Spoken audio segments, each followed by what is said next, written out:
Salam əziz müəllimlər, abituriyentlər və kanalımın izləyiciləri. Bildiyiniz kimi mövzu izahlarından Dövlət İmtahan Mərkəzinin dil nəzəriyyəsindən və bəzi mövzuların izahını kanalda paylaşmışam. Bugündən etibarən belə deyək, geri qalan mövzuların da izahını çalışacağım hissə-hissə paylaşım. Bugün istəyirəm Python proqramlaşdırma dili haqqında bir nəzəri məlumatdan ibarət olan video paylaşım sizlərlə. Python proqramlaşdırma, ümumiyyətlə 12-ci bölməmiz gəlir proqramlaşdırma. Bildiyiniz kimi informatika elmin özünün tərkib hissələri 3 hissəlidir. Yəni biz birinci öyrənirik aparat təminatı, hardware, daha sonra proqram təminatı, software və brainware hissəsində biz öyrənirik alqoritmləşdirmə, proqramlaşdırma hissəsini. Proqramlaşdırma müəyyən bir proqramların yaradılmasıdır. Proqramları yaratmaq üçün biz müəyyən bir proqramlaşdırma dillərindən istifadə etməliyik. Bu dərsimizdə ümumiyyətlə DİM-də, Dövlət İmtahan Mərkəzində abituriyentlərə, istər sertifikasiyada, istər MİQ-də müəllimlərə düşə biləcək proqramlaşdırma dillərindən biri də müəllimlər üçün deyirəm təbii ki, çünki proqramlaşdırma loqoda müəllimlərin işə qəbulunda, sertifikasiyada düşür, amma abituriyentə düşmür. Eyni zamanda Python isə istər MİQ-də, istərsə sertifikasiyada, istərsə də DİM-də düşən belə deyək, bölmələrdəndir. Python proqramlaşdırma dili 1991-ci ildə bəzi faktları mən qeyd edim ekrana, qeyd edin sizdə. Deməli, bu dili ilk dəfə 1991-ci ildə Gvidio van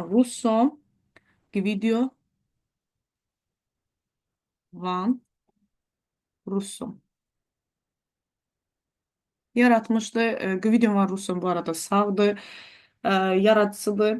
Python dilində hazırlanan hər hansı bir faylın uzantısı p-dır, əsas məqamları deyək, 1991-ci ildə yaradılmışdır.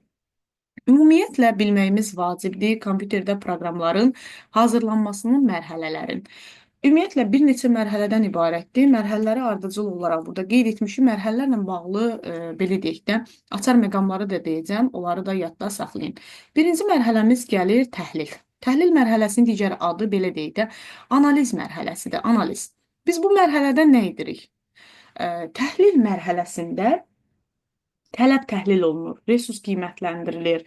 Ona görə bunun alternativ adı biz qeyd edə bilərik ki, bu mərhələyə biz deyirik analiz mərhələsi.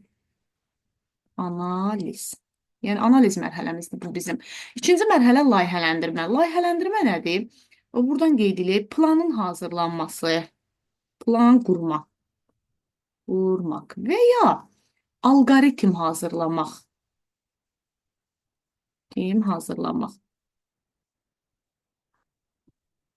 Hazırlamaq. Deməli, plan qurmaq elə alqoritm hazırlamaqdır. Alqoritm terminin biz deyirik, alqoritmə tərif verəndə müəyyən bir məqsədə çatmaq üçün sonlu sayda hərəkət ardıcıllığı edir. O ardıcılığa da plan deyirdik.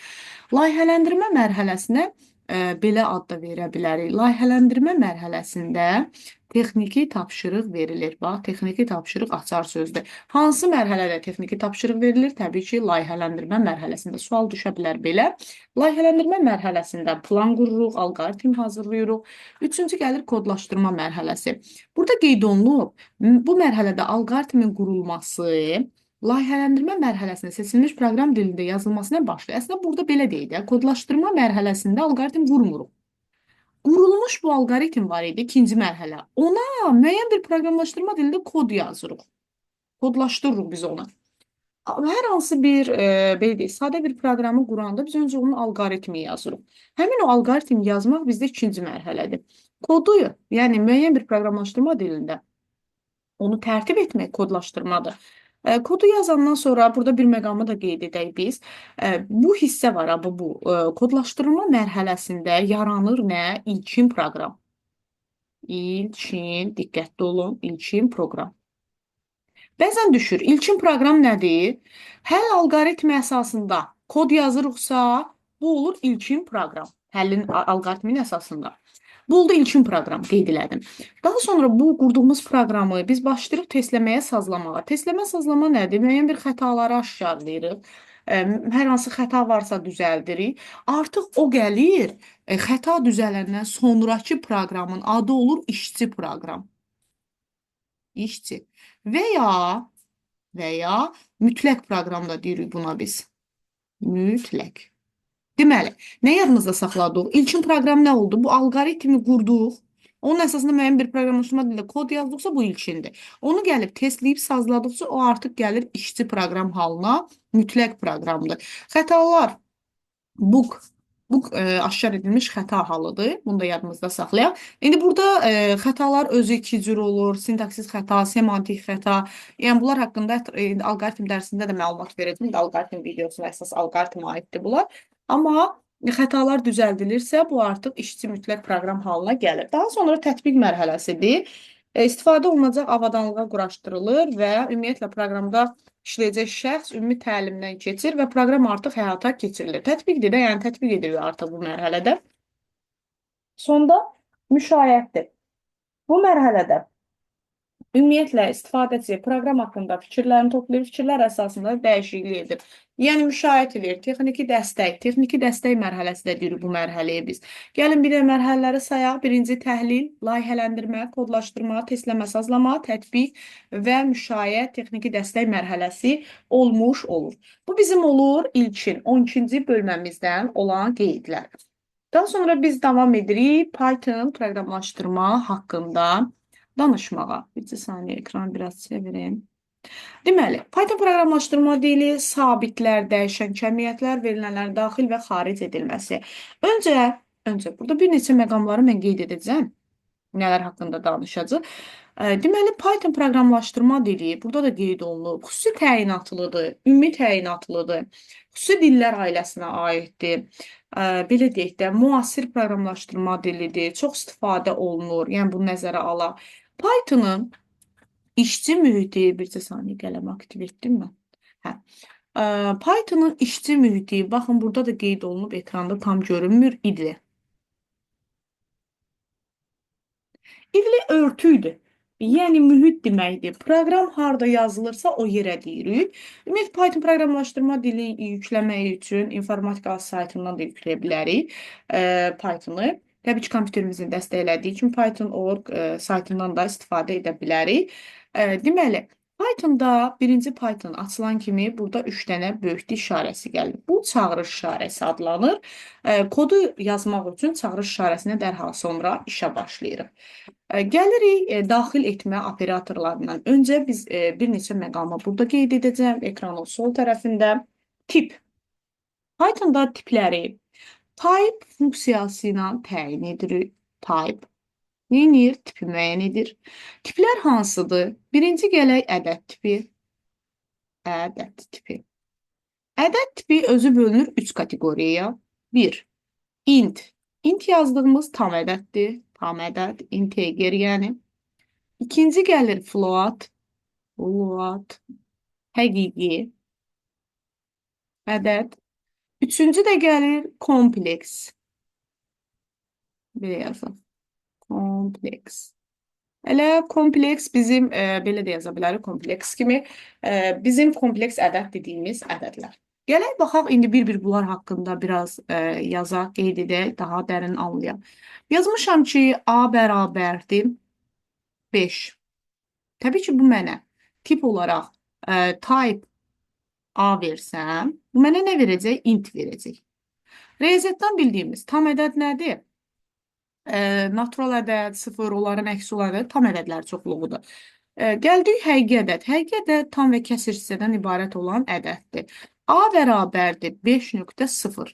Yadımızda saxlayırıq. Tam kəsir hissəni riyaziyyatda vergüllə ayırırsa, burada nöqtəylə ayırırıq. Bunun tipi bizə verəcək float. Kompleks ədəddə isə belədir. Biz dedik, kompleks ədəd nədir? Həqiqi və xəyali hissədən ibarət olan ədədlərdir. Kompleks ədəd, məsələn, kök altında -4, düzdürmü? Bərabər. Biz buna deyirik kökü yoxdur, həqiqi kökü.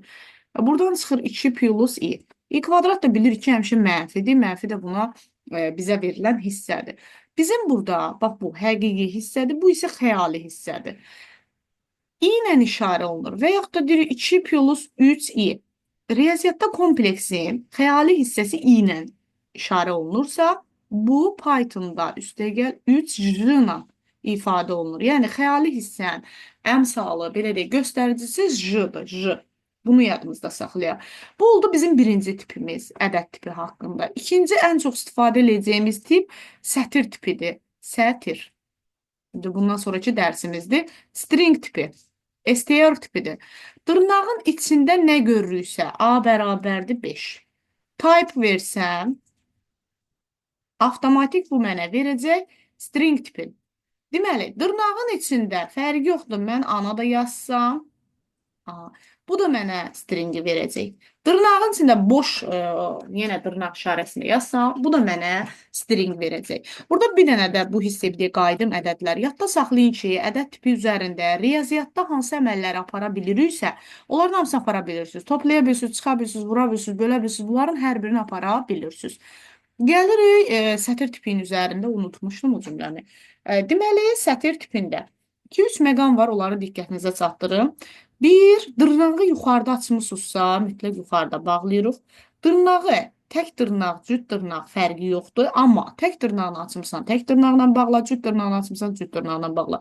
Birini yuxarıda açıb, birini aşağıda bağlamaq olmaz. Burada başqa bir olmazlar yoxdur.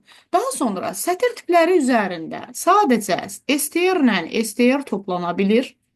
Yəni olur. Sətirlə sətiri toplaya bilirik. Məsələn, A bərabərdir 5, B bərabərdir 2. Mən C bərabərdir A plus B versəm, bu mənə sətirləri toplayıb yanaşı verəcək. 5, 2. Bir də toplananların yerini dəyişəndə cəm dəyişmir deyimi, burada özünü doğrultmur. Çünki mən burada yazsam ki, C bərabərdir B plus A, bu mənə 2, 5 vermiş olacaq. Yəqin ki, aydın oldu. Sətirdən sətiri toplaya bilirik. Sonra sətiri, STR vurulsun. Sətirdən sətiri çıxmaq olmur, bölmək olmur. Sətiri bir də intə vura bilirik. İntə vura bilirik sadəcə. A bərabərdir. Dırnaqda 5 vermişəm. B bərabərdir 2 vermişəm. Əgər mən C bərabərdir A vur B verirəmsə, mənə bu 2 dənə 5-i yanaşı çıxardacaq. Sətir ədəd sayı qədər yanaşı yazılır. Ümid edirəm ki, aydın oldu. Sətir tipindən sonra davam edirik biz daha bir tipimiz. Boolean tipi haqqında danışaq. Boolean məntiqi cəmiyyətdir. Ekranı bir dəqiqə təmizləyim. Boolean məntiqi cəmiyyətdir. Məntiqi tiplər biz bilirik ki, ümumiyyətlə 2 bool tipi. Bool haqqında danışaq. Bool tipi 2 qiymət alır. True və false. False. Yalan və doğru. Qiymətlər alır. Buna məntiqi tip deyirik. Burada sadəcə müqayisə əməliyyatıdır. Məsələn, 5 böyüdür 3-dən, 5 böyüdür 3-dən. Təbii ki, bu mənə verəcək true-nu. True və ya 1-i verəcək. Daha sonra istifadə edəcəyimiz, belə deyək, tiplərdən biri set tipidir. Set tipi çoxluqdur. Çoxluq fiqurun riyaziyyatda olduğu kimi mötərizənin içində verilir. Ən çox istifadə edəcəyimiz sətirlərdən sonra danışacağımız siyahı tipidir. Siyahı. Siyahı tipi listdir. List. List transkripsiya mötərizənin içində verilir. Listlər və sətirlər və siyahılar haqqında biz ayrıca dərsimizdə bunlara dərs həsr edəcəyik. Deməli, bu dərsimizdə nəyə diqqət edək? Bir var, daxil etmə operatoru input. Bir də var import. Diqqətli olun. Import modul daxil edir. Modul nədir? Hazır funksiyadır. Input tip daxil edir. Importu əslində burada M-lə də yadda saxlaya bilərsiniz, modul. Baxaq bura, oyun modulları yazmaq üçün Python'un özündə Tkinter modulu var, amma kənardan oyun yükləmək istəyirəm PG. Görüntülərlə işləmək üçün pil modulu 3D. Görüntü Panda 3D 3 ölçülü qrafikanı işləmək üçündür. Eyni zamanda biz bilirik ki, bağa, logo dilində işləyən bağanı Python'da işlədə bilirik. Bundan ötürü Turtle modulunu çağırmaq lazımdır. Bunun haqqında ben bir dənə səhifə verəcəm aşağıya doğru, orada danışacağım sizə. Turtle modulu çağırılır və Turtle bağadır. Təbii ki, bağanı da bircə saniyə. Bağa da burada Turtle adlı modulu çağıranda bizdə artıq riyaziyyatçı bağada işlədə bilirik. Riyazi modullarla işləmək üçün match moduluna istifadə olunur. Yeni fayl açanda new file əmrindən istifadə edirik. Burada çox da belə çətin tərəf yoxdur. Davam edirik növbəti səhifədən. Deməli, proqramı yazdıq, işlək vəziyyətdə də artıq proqramımızı işlətmək istəyirik. İşlədərkən save eləməliyik, save as əmri. Daha sonra run. Run etdikdə isə proqram təbii ki, maşın dilinə çevrilmiş olur. Pythonda şərhlər DS işarəsinin daxilində yazılır. DS işarəsinin daxilində yazılan şərh heç vaxt icra olunmur. Cəmiyyətlər iki cür olur, dəyişənlər, sabitlər. Əgər proqramın gedişatında qiymət dəyişimi baş verirsə, belə cəmiyyətlərə dəyişənlər, dəyişim baş vermirsə, belə cəmiyyətlərə sabitlər və ya konstantlar deyilir. Dəyişənin adında nələr ola bilər, nələr ola bilməz. Diqqətli olun burada. Dəyişənin adında Latın əlifbasının həm böyük, həm kiçik hərflərindən istifadə edə bilirik. Latın əlifbasının böyük, kiçik hərfin heç bir önəmi yoxdur. İstisnamız rəqəm ola bilər, amma rəqəm öndə ola bilməz. Bir A adlı dəyişən adımız ola bilməz. Amma A1 adlı dəyişən adımız ola bilər. Daha sonra dəyişənin adında boşluq ola bilməz. Dəyişənin adında yeganə simvol alt cizgiyə icazə var. Alt cizgində öndə də ola bilər, ortada da ola bilər, sonda da ola bilər. Yəni bu da bizim qaydamız. Dəyişənin adındakılar haqqında danışdıqdan sonra dəyişənə qiyməti tip daxil etmək üçün, mənimsətmək üçün daxil etmə operatoru inputdur. Input daxil edir. Nəyi daxil edir? Tipi daxil edir. Amma import nəyi daxil edir? Modul daxil edir. Tiplər də burada tiplər haqqında qeyd olunub. Bizim burada danışacağımız əslində burada çox da geniş verməyib sep və /n operatorları haqqında. Sep separation sözündəndir parçalayır. Amma bu nümunə üzərində izah edəcəm. Sepin belə bir funksiyası var. Sep separation sözündəndir və parçalayır. Hardan parçalayır? Sep vergüldən parçalayır. Suma halına görə. Vergül boşluq deməkdir. Amma sep sonuncu vergüldə işlənir. Sonuncu vergüldə işləyən operatorumuz enddir. End sonuncu vergül dəstəkləyir və işləyir. /n isə nəyi bildirir? Enteri bildirir. Enter. Enter nədir? Yeni abcas. Yeni abcasda keçir. Baxın, Nicat atacaq yeni abcasda. Hüseynov, ziyafət. Baxın, burada bir vergül qoysaydı, ziyafət. Burada oğlu düşəcəkdi bura. Görürsünüz, vergül yoxdur deyə atmır, ayırmır. Ümid edirəm ki, aydındır. Bu da string tipinin ədədə vurulma halıdır. Hansı ki, A-nı 5-ə vurur. Yəni, 5 dənə A-nı yanaşı yazır. Bu haqda da biz bayaq danışdıq ki, sətr tipini ədədə vuranda sətri ədəd sayı qədər yazmış oluruq. Daha sonra müstəqil qiymətləndirmə tapşırıqlarıdır bunların. Gəlir 12.2 bizim növbəti tapşırığımız şərt və dövr operatorları, ədədlər üzərində əməllər. Öncə əməllər haqqında tanış olaq, əməllərdən danışaq. Python dilində hesablama, müqayisə əməlləri etmək üçün müqayisə və hesablama operatorlarından istifadə olunur. Bu operator cədvəli aşağıdakıdır. Üstəgəldir bizdə, çıx-çıxdır, vurmaq ulduzdur, bircə saniyə. Qüvvətə yüksəltmə 2 ulduzlu, eyni zamanda qüvvətə yüksəltmək üçün bizim POV operatorumuz da var. POV. POV da qüvvətdir. Bu Exceldən də bilirik. POV 2, 3 bizə nə verəcək? 8 verəcək. Yadda saxlayırıq. POV 2 əmsallı olanda qüvvətdir. Məsələn, bu nədir? 2, 2 ulduz, 3. Yəni, bu 8-i verdi bizə. Və yaxud da 2 üstü 3 belə də yaza bilərik. Eyni zamanda POV-un 3 dəyişənlisi var. POV. Məsələn, 2, 3, 3. Bu nədir bəs? Birincini qüvvətə yüksəldir, ikincini qalıqlı bölməylə 3-ə bölür. Əslində biz bölmə haqqında danışaq, buna keçərik. Pythonda bölmə əməlləri 3 dənədir. 1 slash, qoşa slash və faiz işarəsi. Yadda saxlayaq, tək slash nədir? 9, tək slash 2. Nə verəcək mənə? 4.5. Bölünmə nəticəsində alınan qisməti. Nisbət nədirsə, onu mənə verir, tam olaraq verir. Yəni, tam və kəsir hissəni birlikdə. Qoşa slash olanda 9, qoşa slash 2. Bu mənə natamam qisməti vermiş olur. Təbii ki, burada nöqtə yoxdur, indi nöqtə kimi baxmayın. 9 faiz işarəsi 2 isə 9-u 2-yə böləndə alınan qalığı vermiş olur mənə. Yadda saxlayın ki, bu iki bölmədə tip olaraq int tipi olur, bu tipdə isə float tipi olmuş olur. Aydındır, ümid edirəm. Gəldik bura, POV 3 dəyişənli olanda eyni mənaya gəlir. Bu, birinci hissə bunu qüvvətə yüksəldir. Daha sonra bu isə faizlə 3-ə bölünmə. Deməli, alınan nəticə nə olur? 8, faiz işarəsi 3, bu da bərabərdir 2-yə. 8-in 3-ə bölünməsindən alınan qalığı göstərir. Riyazi hesablamalar etmək üçün match modulundan istifadə olunur. Match modulunu çağırır. SQL nədir? Kök 6-dır. ABS var. ABS. Moduldur. Daha sonra gəlir müqayisə operatorları. Müqayisə operatorları böyükdür, kiçikdir, böyük bərabər, kiçik bərabər bunlar eynidir. Burada sadəcə bəlli bir məsələlərimiz var ki, onlar haqqında danışaq. Burada nədir? Bərabərdir. Sual verir. Şərt olaraq A B-yə bərabər deyir, sual verir. Əgər sual verirsə, bizdə bu olur qoşa bərabər işarəsi. A bərabərdir B-yə, sual verir də, bərabərdir, sual verir. Bu bərabərdir. Bərabər deyil, belə yazılır. Əslində alqoritmdə belə də yazırdıq bunu biz. Amma indi Pythondan danışırıqsa Python üçün belə öyrənirik. Böyükdür, kiçikdir, böyük bərabərdir, eyni zamanda kiçik bərabərdir operatorları da var.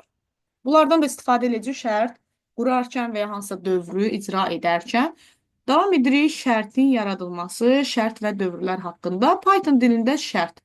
Şərt əslində nədir? Budaqlanan alqoritmdir. Şərti göstərmək üçün biz nə edirik? Şərti ifadə edirik if operatoru ilə. If else əks halda əgər onda. Əgər şərtim doğrudursa, komanda 1 icra olunur. Yox, yalandırsa icra edirəm 2-ni. Bir də var. If-lə else-nin birgə istifadə edə biləcəyi operator elif. Elifin belə bir üstünlüyü var. İkisinin arasında işləyir və else-dən sonra elif heç vaxt gələ bilməz. Bunu yadda saxlayaq. Məsələn, deyirəm ki, klaviaturadan daxil edilən A ədədinin A-nın, məsələn, A-nın müsbətdirsə nədir? Böyüdür 0, mənfi, kiçikdir 0 və A da 0-a bərabər halların təyin edən proqramı Python dilində yazaq. Mən bir dənə A ədədi daxilləyirəm və ya N ədədi daxilləyirəm. Fərqi yoxdur. Elə burada olduğu kimi yazaq. A ədədini daxilləyirəm. A bərabərdir. Ədədim tam ədəddirsə, təbii ki, tam ədəd deyirəmsə, bura bir dənə A tam ədədinin tam ədəd. Tam dediyimə görə mütləq nə edirəm? Int tipi ilə daxil edirəm. Daxil etmək operatorun yazılış qaydası belədir. Input özünün daxilində. Əgər int, float yazılmazsa, input sətir tipində daxildir ədədi. Əgər mən heç şey yazmıramsa, burada artıq avtomatik dırnağı alır ədədi, dırnağın içində olur. A-nı daxil etdim, sonra if, şərt qoyuram. A böyükdürmü 0-dan? Davam ediciliyi gözləyirəm. Elədirsə print elə nəyi? Print. Ədədim nədir? Müsbət. Müsbət. Printin belə bir funksiyası var, dırnaqları atacaq. Daha sonra elifi çağırıram, elif.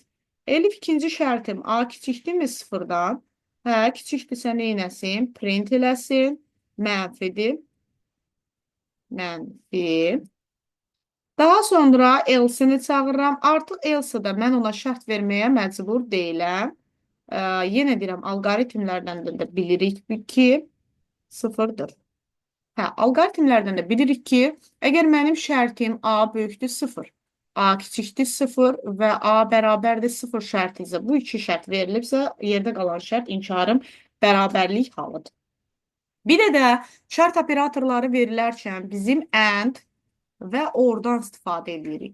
And or məsələsini əslində biz verilən bazasından da tanıyırıq, ümumiyyətlə mülahizələrdən, məntiqi mühakimələrdən, eyni zamanda müəllimlərin işə qəbulu sertifikasiya üçün mən burada riyazi məntiq dərslərini də çəkəcəm sizin üçün.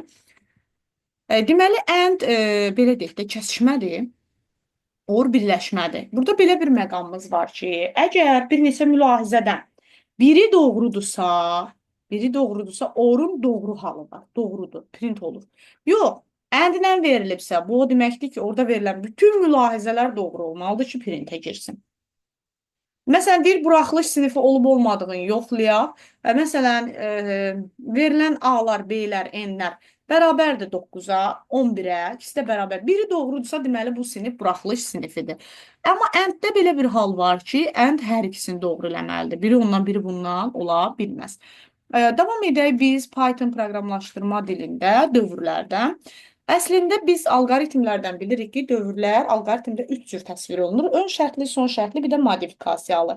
Pythonda isə dövr 2 cür olur. Biri olur for dövrü. For dövrünə, nə gün yazdı bu? For dövrünə biz deyəcəyik sayğaclı dövr və ya parametrli dövr. Parametrli. Mən qələmim son vaxtlar belə, nədənsə belə qəribə işləyir. Deməli, parametrli dövr for dövrüdür, for. sayğaclıdır. For, ümumi yazılış belədir. In, range. Range'in də belə bir funksiyası var idi ki, məsələn, 1-100 aralığı vermişəmsə 100-ü götürməyəcək. Ən son ala biləcəyi qiymət 99 olacaq. Range'in belə bir qiymət mənimsətmə forması var. Parametrik dövrün yazılış qaydası da burada göstərilir. İkinci dövrümüz isə, dövr formamız isə şərtli dövrdür. Bu dövrə də deyirik while dövrü. Nə qədər ki şərt davam edir, biz bunu məcburuq yoxlayaq.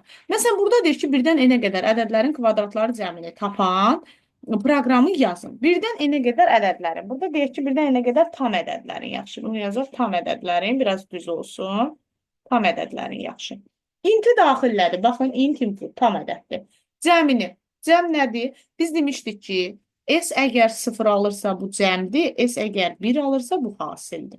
Sonra birdən n-ə qədərdir. Biz dedik, range sonuncuyu almır. Bura n yazsam, bunun ala biləcəyi ki, n-1-ə qədər götürəcəkdir. Ona görə mən n+1 götürməliyəm ki, n-ə qədər götürsün. Range sonuncunu almır. While-da isə nə qədər ki, dövr davam edir, biz o dövrü təkrarlamaq məcburiyyətindəyik. Deməli, bugünlük bu qədər dövrlər bu dərsdən də belə deyək 12.2-yə qədər. Növbəti izahı çalışacağım burada sətirlər üzərində əməllər, eyni zamanda siyahılardan da, yəni ikisini bir dərsdə birləşdirim çəkim sizlər üçün. Diqqətinizə görə minnətdaram. Videonu izləyərkən nə aydın olmasa şərhlərdə qeyd edin. Həqiqətən vaxt tapdıqca çalışıram belə diqqətdə saxlayım, istər abituriyentləri, istər müəllimləri, istər digər informatika hansı sahədə dövlət qulluğunda olsun, ya sertifikasiya, ya miqdə iştirak edən müəllimlər üçün insanın ürəyindən keçir daha çox yardım etmək, amma həqiqətən işləyən müəllimlər üçün çətindir. Amma yenə də vaxt etdikcə mən çalışıram ki, bu mövzuları da yer ayırım. Daha sonra Koderanın yenilənmiş nəşrindən Python izahlarını da verəcəm sizlərə. Deməli, növbəti video izahımız bundan sonra sətirlər üzərində əməllər, ümumiyyətlə sətirlər, siyahılar haqqında olacaq. Bugünlük dərsimiz bu qədər. Diqqətinizə görə minnətdaram. Növbəti video izahda görüşənədək.